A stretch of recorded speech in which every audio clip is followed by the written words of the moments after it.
439. Síndrome de Guillain-Barré. El síndrome de Guillain-Barré es una polirradiculoneuropatía aguda, con frecuencia grave y de evolución fulminante, de origen autoinmunitario. Se presenta todo el año, con una tasa de 1 a 4 casos por cada 100.000 habitantes cada año. En Estados Unidos, ocurren cerca de 5.000 a 6.000 casos al año. El riesgo de síndrome Guillain-Barré es un poco mayor en los varones que en las mujeres, y en los países occidentales afecta más a menudo a los adultos que a los niños. Manifestaciones clínicas. El síndrome Guillain-Barré se manifiesta como un cuadro de parálisis motora reflexica de evolución rápida, con o sin alteraciones sensitivas. El patrón habitual de presentación es una parálisis ascendente con sensación de acorchamiento en las piernas. Lo habitual es que la debilidad evolucione en un lapso de horas a pocos días, y a menudo se acompaña de disestesias con hormigueo en las extremidades. Las piernas se afectan con mayor intensidad que los brazos y en 50% de los pacientes se observa paresía facial. Los pares craneales inferiores también se afectan a menudo, con debilidad vulvar que causa dificultad para el manejo de secreciones y mantenimiento de la vía respiratoria. A veces, en estos pacientes el diagnóstico se confunde al principio con isquemia del tronco del encéfalo.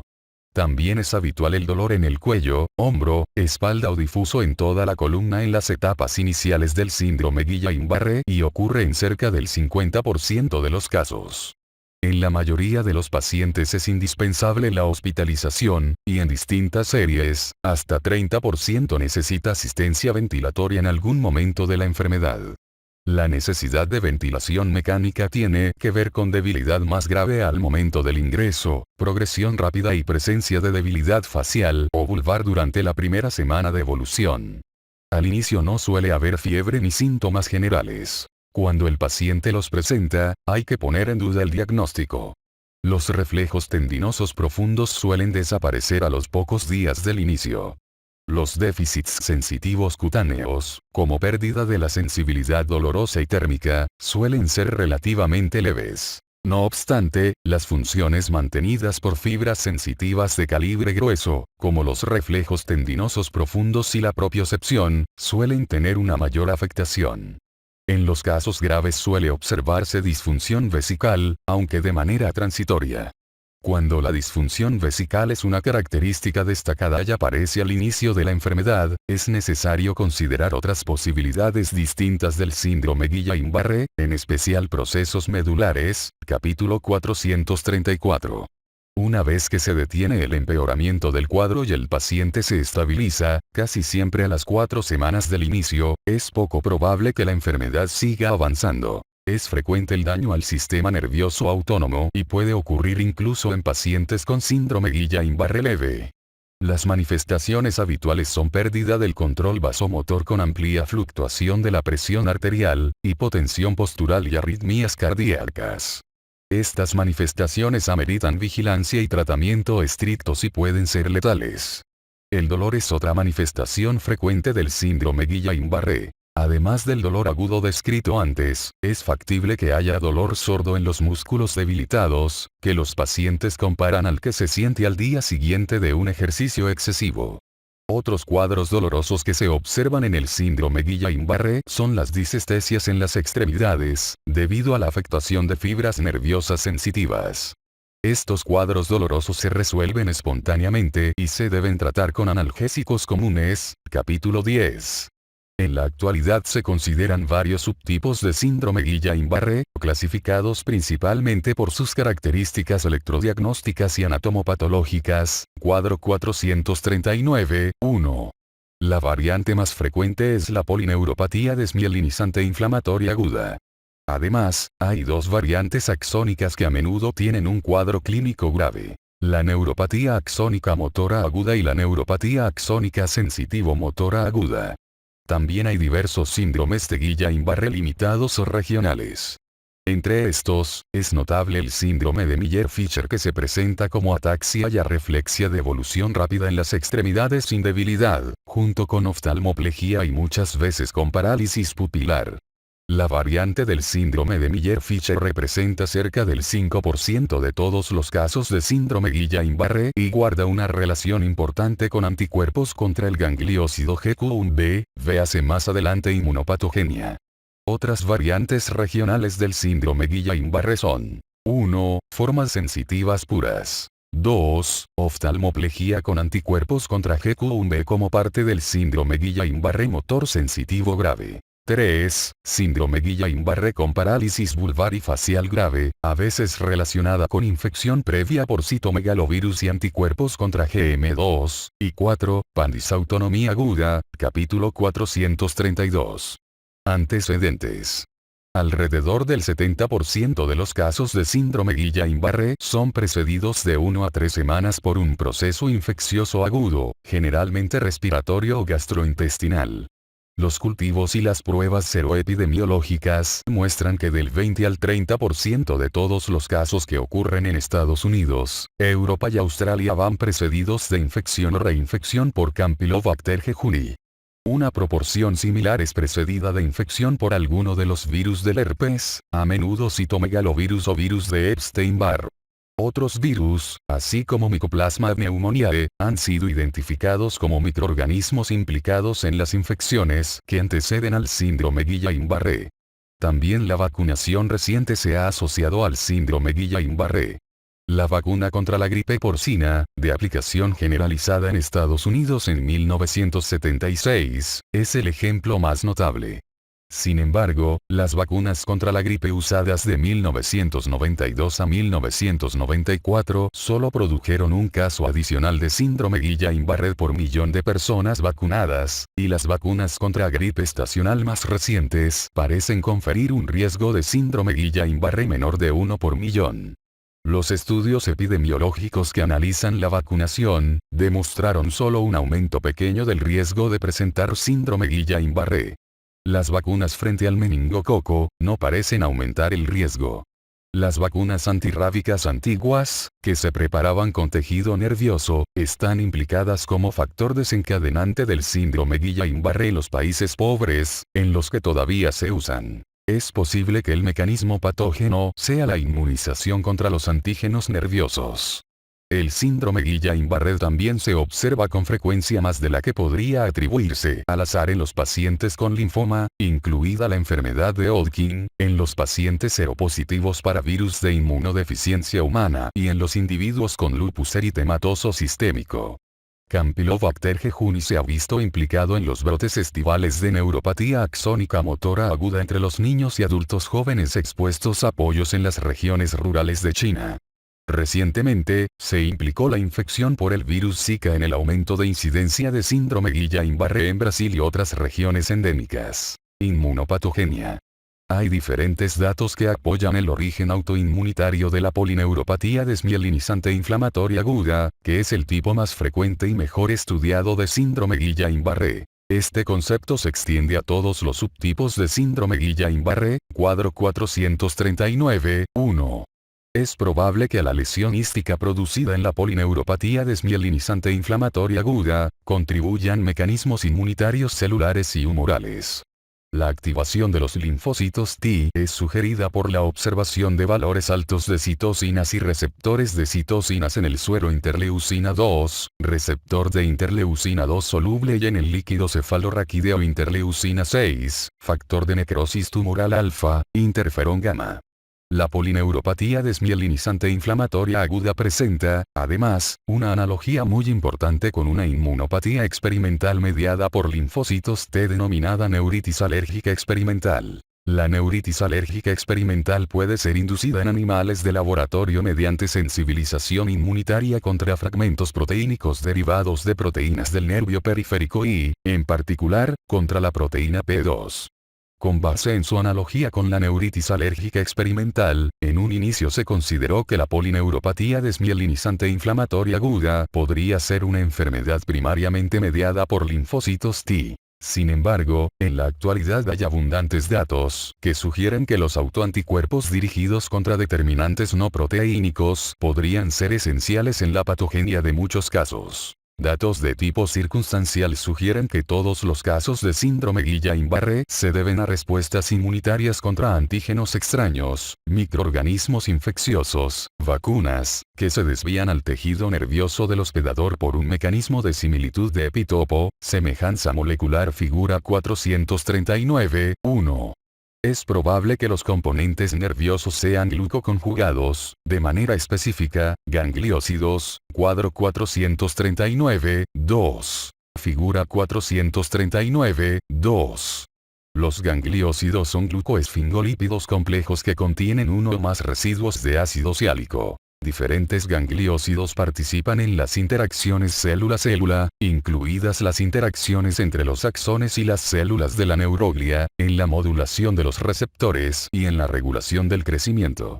Suelen estar expuestos en la membrana plasmática celular, lo que los hace vulnerables a un ataque mediado por anticuerpos. En el ser humano, los gangliósidos y otros glucoconjugados están presentes en grandes cantidades en el tejido nervioso y en sitios clave, como los nódulos de Ranvier.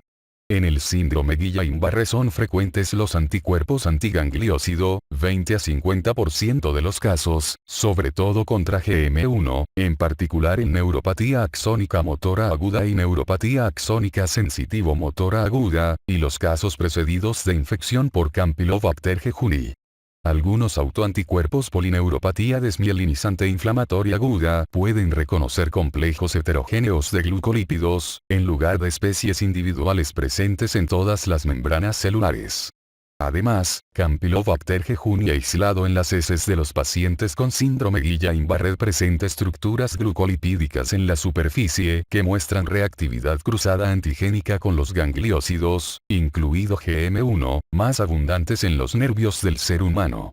Los residuos de ácido siálico de las cepas patógenas de Campylobacter jejuni también pueden activar las células dendríticas mediante la señalización por medio del receptor tipo TOL, TLR4, que induce la diferenciación de los linfocitos B y amplifica aún más la autoinmunidad humoral.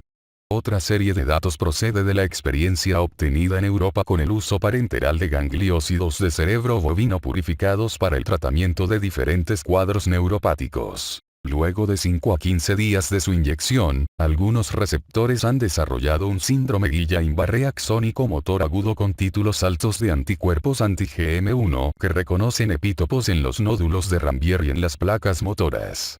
En condiciones experimentales, los anticuerpos contra GM1 pueden desencadenar una lesión mediada por complemento en las uniones paranodales entre el axón y la célula glial, lo que interrumpe la aglomeración de conductos del sodio y tal vez contribuya al bloqueo en la conducción. Ve hacia adelante fisiopatología.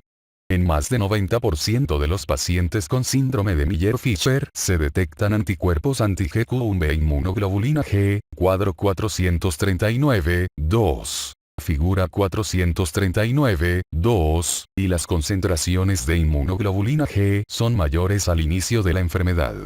En otras formas de síndrome Guillain-Barré, no se detectan anticuerpos anti-GQ1B, a menos que exista afectación de los nervios motores extraoculares. Una posible explicación para este vínculo es que dichos nervios presentan cantidades importantes de gangliósidos GQ1B, en comparación con los nervios periféricos de las extremidades. Además, en modelos experimentales se ha observado que un anticuerpo monoclonal anti-GQLB elaborado contra Campylobacter jejuni aislado de un paciente con síndrome de Miller-Fisher bloquea la transmisión neuromuscular. En conjunto, las observaciones anteriores constituyen pruebas de gran peso, pero no concluyentes de que los autoanticuerpos tengan una función importante en la patogenia del síndrome Guillain-Barré. Se han estudiado de manera más exhaustiva los anticuerpos contra gangliósidos, pero podrían ser importantes también otros antígenos en la patogenia. Para probar que tales anticuerpos son patógenos, es necesario demostrar que pueden mediar la enfermedad después de la transferencia pasiva directa a hospedadores sin exposición previa. Esto no ha ocurrido, aunque se ha descrito un caso de posible transferencia transplacentaria del síndrome Guillain-Barré de madre a feto. En la polineuropatía desmielinizante inflamatoria aguda, parece que en un paso temprano de la inducción del daño hístico se produce el depósito del complemento en la superficie externa de la célula de Schwann. La activación del complemento inicia una desintegración vesicular característica de la vaina de mielina y también conduce a la atracción de macrófagos activados, que participan en el daño a la mielina y los axones. En la neuropatía axónica motora aguda, el patrón es distinto, ya que se deposita complemento junto con inmunoglobulina G en los nódulos de Ranvier a lo largo de los axones motores. Un dato interesante es que en la neuropatía axónica motora aguda, los anticuerpos contra GD1 aparecen tener una especificidad excelente que favorece su unión con las raíces nerviosas motoras, más que con las sensitivas, aunque este gangliósido se expresa en ambos tipos de fibras. Fisiopatología. En las formas desmielinizantes del síndrome Guillain-Barré, el mecanismo fisiopatológico de la parálisis flácida y de las alteraciones sensitivas es el bloqueo de la conducción. Esta observación, demostrable por medios electrofisiológicos, implica que las conexiones axónicas permanecen intactas. Por tanto, la recuperación puede tener lugar en cuanto se produce la desmielinización. En casos graves de síndrome Guillain-Barré desmielinizante se suele producir degeneración axónica secundaria. Su extensión se demuestra electrofisiológicamente. La mayor gravedad de la degeneración axónica secundaria se relaciona con mayor lentitud en la recuperación y con un mayor grado de discapacidad residual.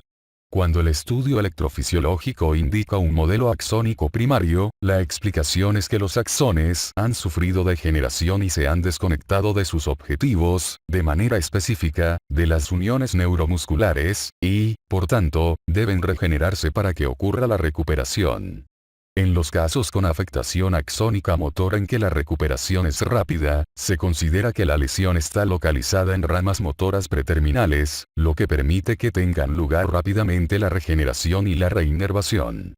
Otra posibilidad en los casos leves es que los renuevos colaterales y la reinervación a partir de los axones motores, que sobreviven cercanos a la unión neuromuscular, empiecen a restablecer la continuidad fisiológica con las células musculares durante un periodo de varios meses. Datos de laboratorio. Los datos del líquido cefalorraquídeo son peculiares y comprenden un mayor valor de proteína en dicho líquido, 1 a 10 gramos por litro 100 a 1000 miligramos por 100 mililitro, sin pleocitosis acompañante. El líquido cefalorraquídeo suele ser normal cuando los síntomas han durado 48 horas o menos. Al final de la primera semana por lo común aumentan los valores de proteínas. En ocasiones se observa un aumento transitorio del recuento de leucocitos en el líquido cefalorraquídeo, 10 a 100 por microlitro, en el síndrome Guillain-Barré por lo demás típico. Sin embargo, la pleocitosis sostenida del líquido cefalorraquídeo sugiere otro diagnóstico, mielitis viral, o un diagnóstico concurrente, como infección por virus de inmunodeficiencia humana no identificada, leucemia o linfoma con infiltración de los nervios, o neurosarcoidosis. Los datos en el estudio electrodiagnóstico son leves o nulos en las etapas iniciales del síndrome Guillain-Barré y van retrasados con respecto a la evolución clínica. En la polineuropatía desmielinizante inflamatoria aguda, las manifestaciones más tempranas son latencias distales prolongadas y reducción en la amplitud de los potenciales de acción muscular compuestos, tal vez por el daño preferente a las raíces nerviosas y las terminaciones motoras distales en la parte temprana de la evolución. Después se observan disminución de la velocidad de conducción, bloqueo de la conducción y dispersión temporal, cuadro 439, 1. En ocasiones, los potenciales de acción en los nervios sensitivos son normales en los pies, por ejemplo, nervio sural, pero anormales en los brazos. Esto también es signo de que el paciente no tiene una de las polineuropatías más típicas dependientes de la longitud. En casos con alteraciones axónicas primarias, el principal hallazgo del estudio electrodiagnóstico es la disminución de la amplitud de los potenciales de acción muscular compuestos, también los potenciales de acción de los nervios sensitivos en la neuropatía axónica sensitivo-motora aguda, sin que se reduzca la velocidad de conducción ni se prolonguen las latencias distales. Diagnóstico. El síndrome Guillain-Barré es una entidad descriptiva. El diagnóstico de polineuropatía desmielinizante inflamatoria aguda se establece cuando se identifica el patrón de parálisis de evolución rápida con arreflexia, ausencia de fiebre y otros síntomas sistémicos, y los fenómenos antecedentes característicos.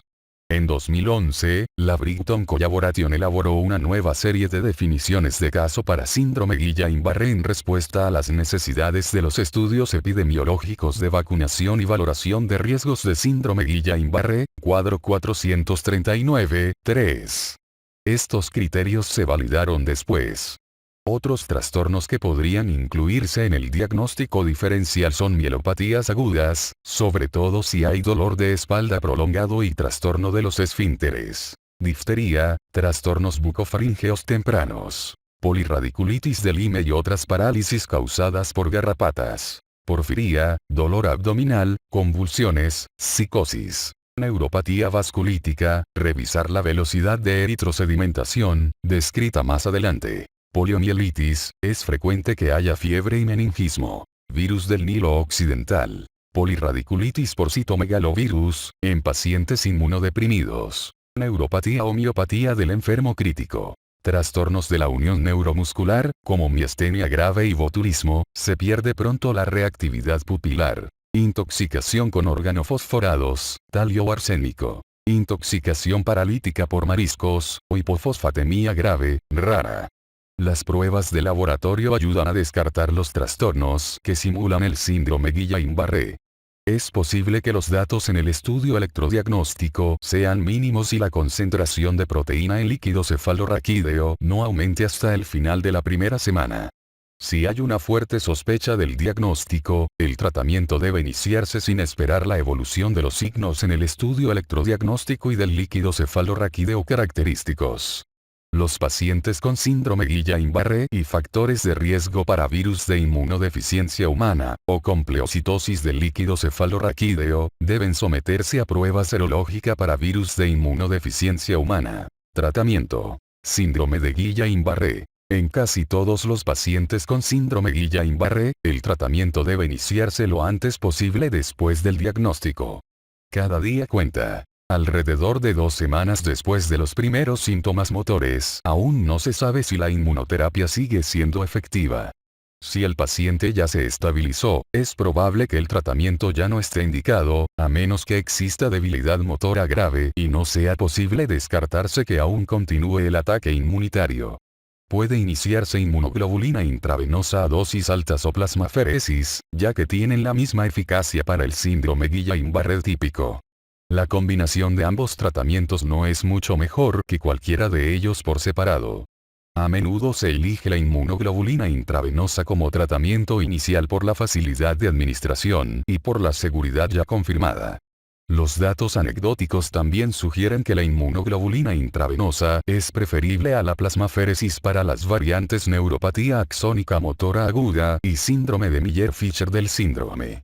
La inmunoglobulina intravenosa se administra en 5 infusiones diarias hasta una dosis total de 2 gramos por kilo de peso corporal. Hay ciertos indicios de que los autoanticuerpos del síndrome Guillain-Barré se neutralizan por los anticuerpos antiidiotípicos presentes en las preparaciones de inmunoglobulina intravenosa, lo que tal vez explique su efecto terapéutico. Una sesión de plasmaferesis casi siempre consiste en plasmaferesis de aproximadamente 40-50 ml por kilo 4 o 5 veces en una semana. El metaanálisis de estudios clínicos con asignación al azar indica que el tratamiento reduce la necesidad de ventilación mecánica casi a la mitad, de 27 a 14% con plasmaferesis, y aumenta la probabilidad de recuperación completa después de un año, 55 a 68%. Es posible observar una mejoría funcional significativa hacia el final de la primera semana de tratamiento, aunque el cambio puede retrasarse varias semanas. La falta de mejoría notable después de un curso de inmunoglobulina intravenosa o plasmaferesis no es indicación para usar otro tratamiento. Sin embargo, hay algunos pacientes que reciben tratamiento en etapas tempranas del síndrome Guillain-Barré y mejoran, pero luego recaen en un mes. Otro ciclo del tratamiento original casi siempre es efectivo en tales casos. No se ha observado que los glucocorticoides sean efectivos en el síndrome Guillain-Barré. Pocos pacientes con formas muy leves del síndrome, sobre todo los que parecen haber alcanzado ya la meseta cuando reciben atención, pueden tratarse en forma conservadora, sin inmunoglobulina intravenosa ni plasmaferesis. Durante la fase de agravamiento del síndrome Guillain-Barré, la mayoría de los enfermos necesita vigilancia en la unidad de cuidados intensivos, con atención especial a la capacidad vital, ritmo cardíaco, presión sanguínea, nutrición, profilaxis para trombosis venosa profunda, estado cardiovascular, consideración temprana, después de 2 semanas de intubación, de traqueotomía y fisioterapia torácica. Como se indicó, cerca del 30% de los pacientes con síndrome Guillain-Barré necesita asistencia ventilatoria, a veces por largos periodos, varias semanas o más. Son importantes los cambios de posición frecuentes y la atención asidua de la piel, al igual que los ejercicios diarios de la amplitud de movimiento para evitar las contracturas articulares, además de tranquilizar al paciente todos los días en cuanto a la expectativa de casi siempre buena recuperación. Pronóstico y recuperación. Alrededor del 85% de los pacientes con síndrome Guillain-Barré logra la recuperación funcional completa en varios meses o un año, aunque es posible que persistan hallazgos menores en la exploración, como areflexia, y que las personas a menudo se quejan de síntomas persistentes, como fatiga. La tasa de mortalidad es menor de 5% en el mejor de los contextos. En los casos de fallecimiento, la causa de la muerte suelen ser complicaciones pulmonares secundarias. El pronóstico es peor en los pacientes con lesión axónica proximal motora y sensitiva grave. Esta lesión axónica puede ser primaria o secundaria, véase antes fisiopatología, pero en cualquier caso no es posible una regeneración eficaz. Otros factores que empeoran el pronóstico de recuperación son edad avanzada, cuadros fulminantes o muy graves y retraso en el inicio del tratamiento. Se sabe que entre el 5 y el 10% de los pacientes con síndrome Guillain-Barré típico tienen una o más recidivas tardías. En tal situación, dichos casos se clasifican como polineuropatía desmielinizante inflamatoria crónica. Polineuropatía desmielinizante inflamatoria crónica. La polineuropatía desmielinizante inflamatoria crónica se diferencia del síndrome Guillain-Barré por su evolución crónica. En otros aspectos, esta neuropatía comparte muchas características con el síndrome Guillain-Barré, como el aumento de los valores de proteínas en el líquido cefalorraquídeo y las alteraciones electrodiagnósticas de desmielinización adquirida. La mayor parte de los casos se observa en adultos y el proceso es un poco más común en varones que en mujeres. La incidencia de la polineuropatía desmielinizante inflamatoria crónica es menor que la del síndrome Guillain-Barré, pero debido a su evolución más prolongada su prevalencia es mayor. Manifestaciones clínicas. Por lo general, el trastorno inicia de manera gradual durante meses o más tiempo, pero en unos cuantos casos la crisis inicial es indistinguible del síndrome Guillain-Barré. Debe considerarse una forma de polineuropatía desmielinizante inflamatoria crónica de inicio agudo cuando se observa deterioro en el síndrome Guillain-Barré mayor de 9 semanas después del inicio o cuando hay al menos 3 recaídas. Por lo general, los síntomas son motores y sensitivos. La debilidad de las extremidades casi siempre es simétrica, aunque puede haber una asimetría pronunciada en la variante neuropatía multifocal adquirida desmielinizante sensitiva y motora, síndrome de Lewis-Sumner, en la que se afectan los nervios periféricos pequeños. Se observan variaciones considerables en los distintos casos. Algunos pacientes muestran una evolución progresiva crónica, en tanto que otros, por lo general de menor edad, tienen una evolución con recidivas y remisiones. Algunos pacientes solo presentan alteraciones motoras, y en unos pocos casos se observa un síndrome relativamente puro de ataxia de origen sensitivo. El temblor se detecta en casi 10% de los casos, y puede ser más intenso durante los periodos de empeoramiento subagudo o de mejoría. Una pequeña proporción de los pacientes presenta alteraciones de los pares craneales, como oftalmoplegia externa. En los casos que reciben tratamiento, la polineuropatía desmielinizante inflamatoria crónica suele reducir su gravedad con el transcurso del tiempo. El resultado es que muchos años después de su inicio, alrededor del 75% de los pacientes presenta una recuperación funcional razonable.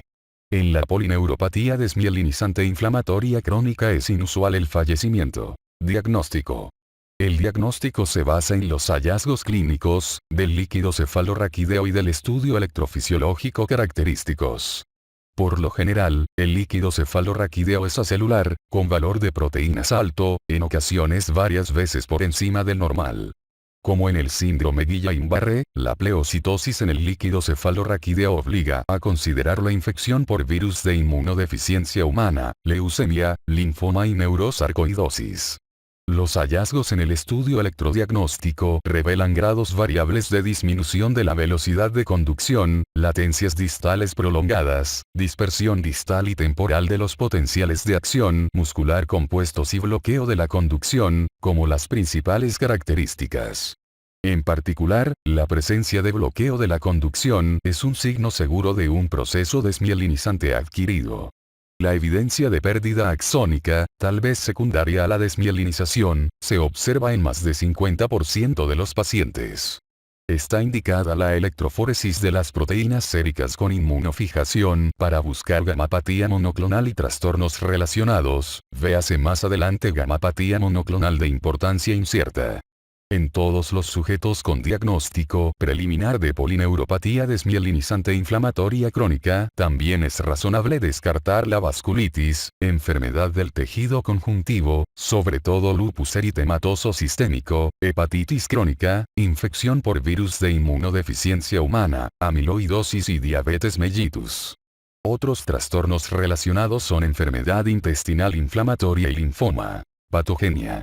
La biopsia suele revelar poca inflamación y formación de capas de cebolla, capas imbricadas de prolongaciones atenuadas de las células de Schwann alrededor de un axón, debido a las fases recurrentes de desmielinización y remielinización, figura 439.1.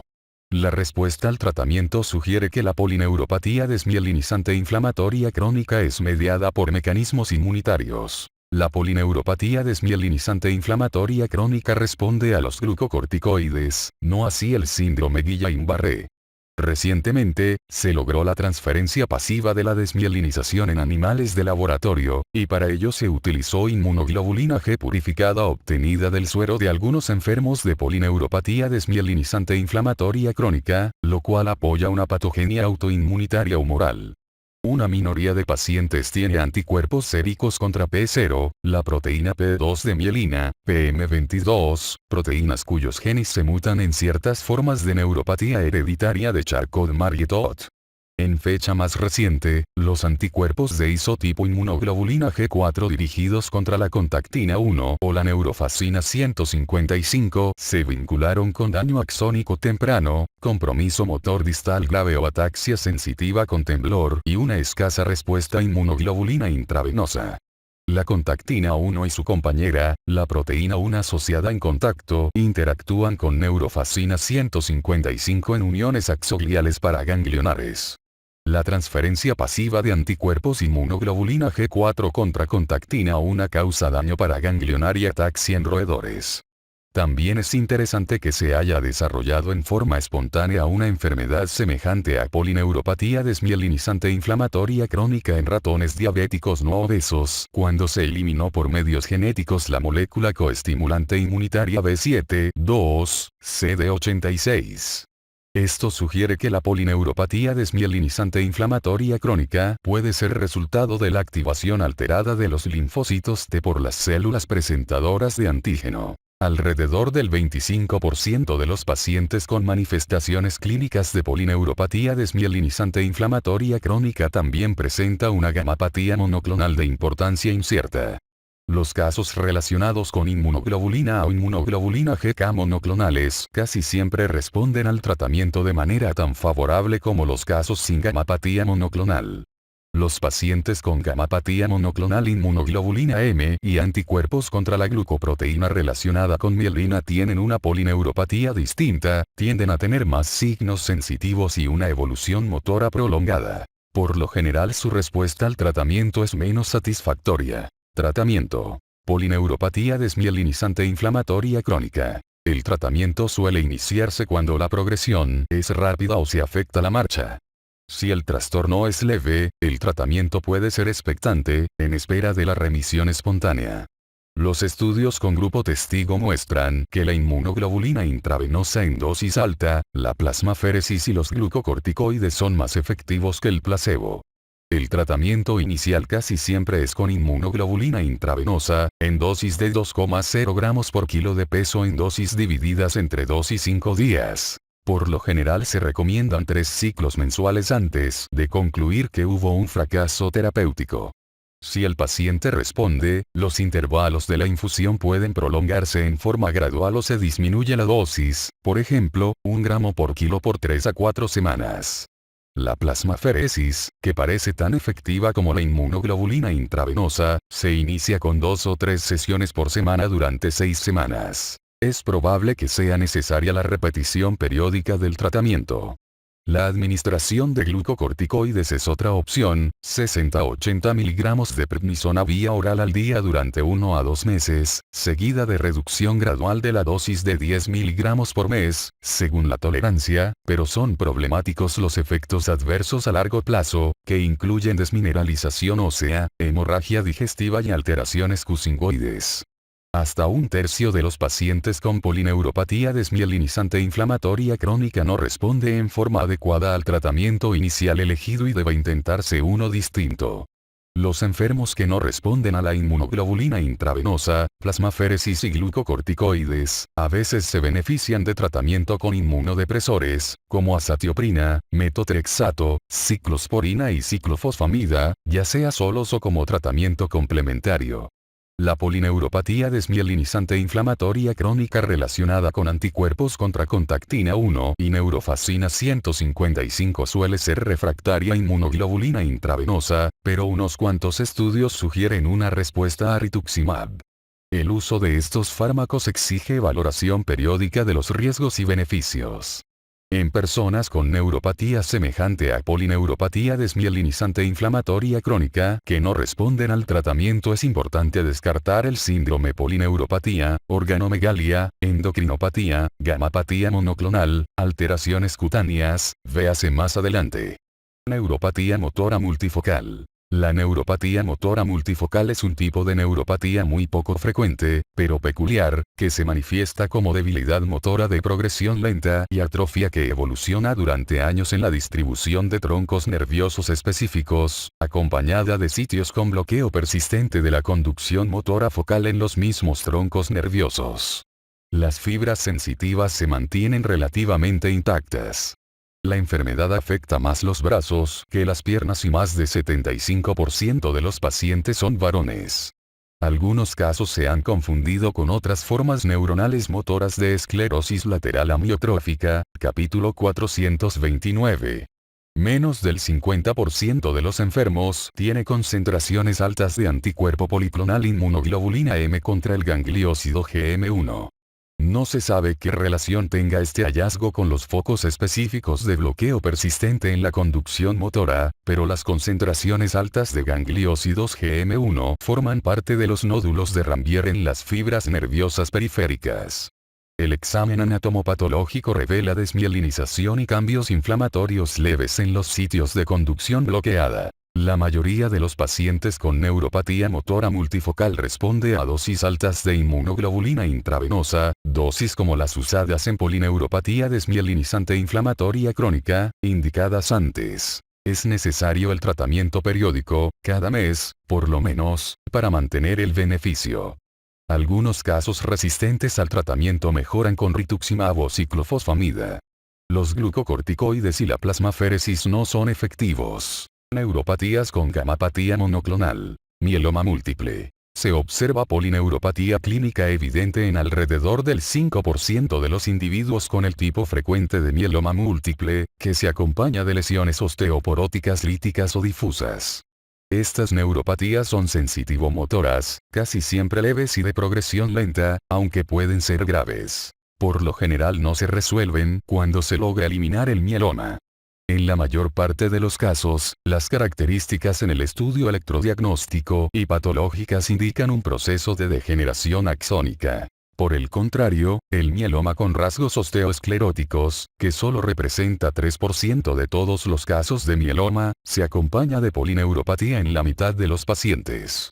Estas neuropatías, que también pueden aparecer en el plasmacitoma solitario, se distinguen porque 1, casi siempre son de tipo desmielinizante y se parecen a la polineuropatía desmielinizante inflamatoria crónica. 2, a menudo responden a la radioterapia o la eliminación de la lesión primaria. 3. Se relacionan con distintas proteínas y cadenas ligeras monoclonales, casi siempre gamma, a diferencia del predominio de las kappa en el tipo lítico del mieloma múltiple. 4. Por lo general son resistentes a los tratamientos estándar de la polineuropatía desmielinizante inflamatoria crónica, y 5. Pueden presentarse relacionadas con otros hallazgos sistémicos, como engrosamiento cutáneo, hiperpigmentación, hipertricosis, organomegalia, endocrinopatía, anasarca y dedos hipocráticos. Estas son características del síndrome polineuropatía, organomegalia, endocrinopatía, gamapatía monoclonal, alteraciones cutáneas. La concentración sérica del factor de crecimiento endotelial vascular aumenta. Se considera que este factor tiene alguna participación en la patogenia de este síndrome. Es mejor dirigir el tratamiento de la neuropatía hacia el mieloma osteoesclerótico, con cirugía, radioterapia, quimioterapia o trasplante de células primordiales sanguíneas periféricas autólogas. También hay neuropatías en otros trastornos sistémicos con gamapatía, como la macroglobulinemia de Waldenström, amiloidosis sistémica primaria y estados con crioglobulinemia esencial mixta, algunos casos de hepatitis C. Gamapatía monoclonal de importancia incierta. Las polineuropatías crónicas que se presentan en relación con gamapatía monoclonal de importancia incierta, casi siempre se relacionan con los isotipos de inmunoglobulinas inmunoglobulina G, inmunoglobulina A e inmunoglobulina M. En la mayoría de los sujetos se presenta con síntomas sensitivos aislados en la parte distal de las extremidades y en el estudio electrodiagnóstico presentan datos de polineuropatía axónica sensitiva o sensitivo-motora. Por lo demás, el cuadro de estos pacientes parece una polineuropatía sensitiva idiopática y la gamapatía monoclonal de importancia incierta podría ser una coincidencia. Por lo general, no responden a la inmunoterapia creada para disminuir la concentración de la proteína monoclonal.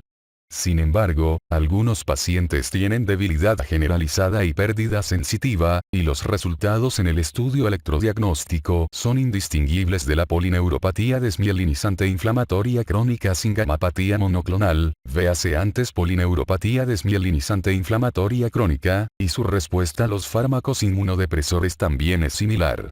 Una excepción la constituye el síndrome de la gamapatía monoclonal inmunoglobulina M kappa asociada a una neuropatía sensitiva de evolución lenta y larga, a menudo con temblor y ataxia sensitiva. Muchos de los pacientes son varones mayores de 50 años de edad. En la mayoría, la inmunoglobulina M monoclonal se une a un constituyente normal del nervio periférico, la glucoproteína asociada a la mielina, que se encuentra sobre todo en las regiones paranodulares de las células de Schwann. Esta unión parece ser específica para un epítopo polisacarídico que también se encuentra en otras glucoproteínas de la mielina del nervio periférico normal, P0 y PMP22, así como en otros glucoesfingolípidos del nervio normal, figura 439, 1. En los casos con positividad para glucoproteína asociada a mielina, la paraproteína inmunoglobulina M aparece incorporada en las vainas de mielina de los pacientes afectados, amplía la distancia entre las laminillas de mielina y da lugar de esta manera a un modelo distintivo en el estudio ultraestructural. Lo característico de estas lesiones son los signos de desmielinización y remielinización, pero la pérdida de axones se desarrolla con el tiempo.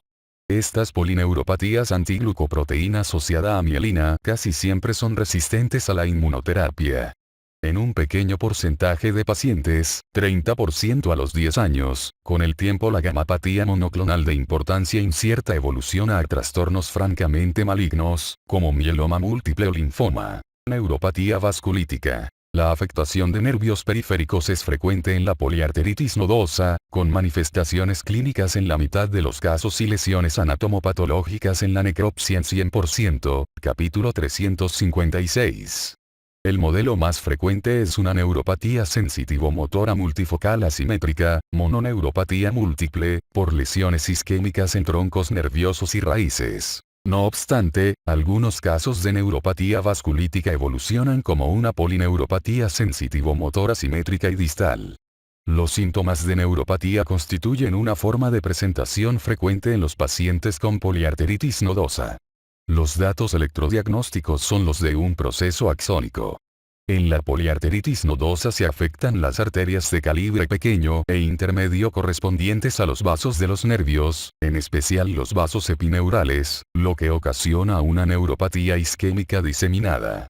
También se observa una frecuencia alta de neuropatía en los pacientes con vasculitis y granulomatosis alérgica, síndrome de Churg-Strauss.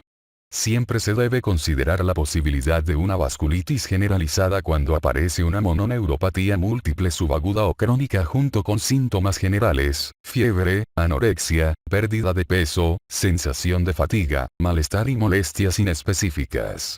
El diagnóstico de sospecha de neuropatía vasculítica se establece mediante la combinación de biopsias de nervio y músculo, con cortes seriados para detectar las lesiones vasculares. Alrededor de la tercera parte de los casos de neuropatía vasculítica demostrados mediante biopsia corresponde a cuadros no sistémicos, en el sentido de que la vasculitis parece afectar solo al nervio periférico. Los pacientes no presentan síntomas generales y la evolución es menos activa que la de la poliarteritis nodosa. La velocidad de eritrosedimentación puede aumentar, pero otras pruebas para detectar enfermedades sistémicas son negativas. De todas maneras, es probable que haya afectación de otros órganos que curse de forma asintomática, y es común observar vasculitis en la biopsia de músculo esquelético tomada al mismo tiempo que la del nervio. La neuropatía vasculítica también puede formar parte del síndrome vasculítico que ocurre en la evolución de otras enfermedades del tejido conjuntivo, capítulo 356.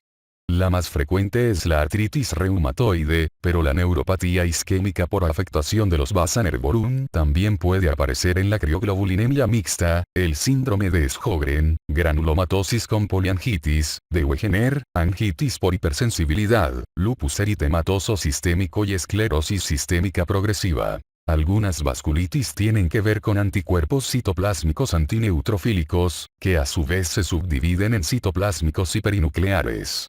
Los anticuerpos citoplásmicos antineutrofílicos citoplásmicos se dirigen contra la proteína A3, PR3, en tanto que los anticuerpos citoplásmicos antineutrofílicos perinucleares se dirigen contra la mieloperoxidasa. Los PR3 anticuerpos citoplásmicos antineutrofílicos citoplásmicos se relacionan con granulomatosis con poliangitis, de Wegener, en tanto que los mieloperoxidasa anticuerpos citoplásmicos antineutrofílicos perinucleares casi siempre se vinculan con poliangitis microscópica, síndrome de Churg-Strauss y, menos a menudo, con poliarteritis nodosa. Destaca el hecho de que mieloperoxidasa anticuerpos citoplásmicos antineutrofílicos perinucleares también se observan en la vasculitis inducida por minociclina. El tratamiento de estas neuropatías, incluidas la neuropatía vasculítica no sistémica, consiste en el del trastorno subyacente, además del uso intensivo de glucocorticoides y ciclofosfamida. Estos inmunodepresores han producido mejorías asombrosas en el resultado, con tasas de supervivencia a 5 años que ya son mayores del 80%. Los estudios clínicos recientes observaron que la combinación de rituximab con glucocorticoides no es inferior a la ciclofosfamida con glucocorticoides. Por tanto, el tratamiento combinado con glucocorticoides y rituximab se recomienda cada vez más como el régimen inicial estándar, sobre todo para vasculitis relacionada con anticuerpos citoplásmicos antineutrofílicos. Un estudio reciente demostró que cuando se agrega al tratamiento estándar, el mepolizumab, un anticuerpo monoclonal contra la interleucina 5, es efectivo para el tratamiento de la granulomatosis eosinofílica con poliangitis. Neuropatía paraneoplásica anti-HU, capítulo 90. Este trastorno infrecuente mediado por mecanismos inmunitarios se manifiesta como neuronopatía sensitiva, o sea, daño selectivo de los cuerpos neuronales sensitivos en los ganglios de la raíz dorsal. El inicio a menudo es asimétrico, con disestesias y pérdida sensitiva en las extremidades, que pronto progresa hasta afectar todas las extremidades, el tronco y la cara. Las manifestaciones frecuentes incluyen ataxia sensitiva marcada, pseudoatetosis e incapacidad para caminar, ponerse de pie e incluso para sentarse sin apoyo. Estas alteraciones son secundarias a la desaferentación extensa. La neuronopatía sensitiva subaguda puede ser idiopática, pero en más de la mitad de los casos es paraneoplásica, sobre todo relacionada con cáncer pulmonar y más frecuente entre aquellos con cáncer pulmonar microcítico. Para establecer el diagnóstico del cáncer pulmonar microcítico subyacente es necesario conocer la relación, hacer pruebas para anticuerpos paraneoplásicos y, a menudo, tomografía por emisión de positrones en busca del tumor. Los antígenos diana son una familia de proteínas que se unen a ácido ribonucleico, HUD, HUC y HLN1, que en los tejidos normales solo los expresan las neuronas. Las mismas proteínas por lo común son expresadas por cáncer pulmonar microcítico, y en algunos pacientes desencadenan una respuesta inmunitaria que se caracteriza por la aparición de anticuerpos y la actividad de linfocitos T citotóxicos que muestran reacción cruzada con las proteínas HU de las neuronas del ganglio de la raíz dorsal, con lo que ocurre destrucción de tales células mediada por mecanismos inmunitarios. La neuropatía sensitiva se puede acompañar de un cuadro de encefalomielitis, ya que presumiblemente tiene la misma patogenia. Los síntomas neurológicos en muchos casos anteceden a la identificación del cáncer pulmonar microcítico en menores o iguales a 6 meses. La neuropatía sensitiva evoluciona durante unas pocas semanas o meses y luego se estabiliza y deja incapacitado al paciente. La mayor parte de los casos no responde al tratamiento con glucocorticoides, inmunoglobulina intravenosa, plasmaféresis o fármacos inmunodepresores.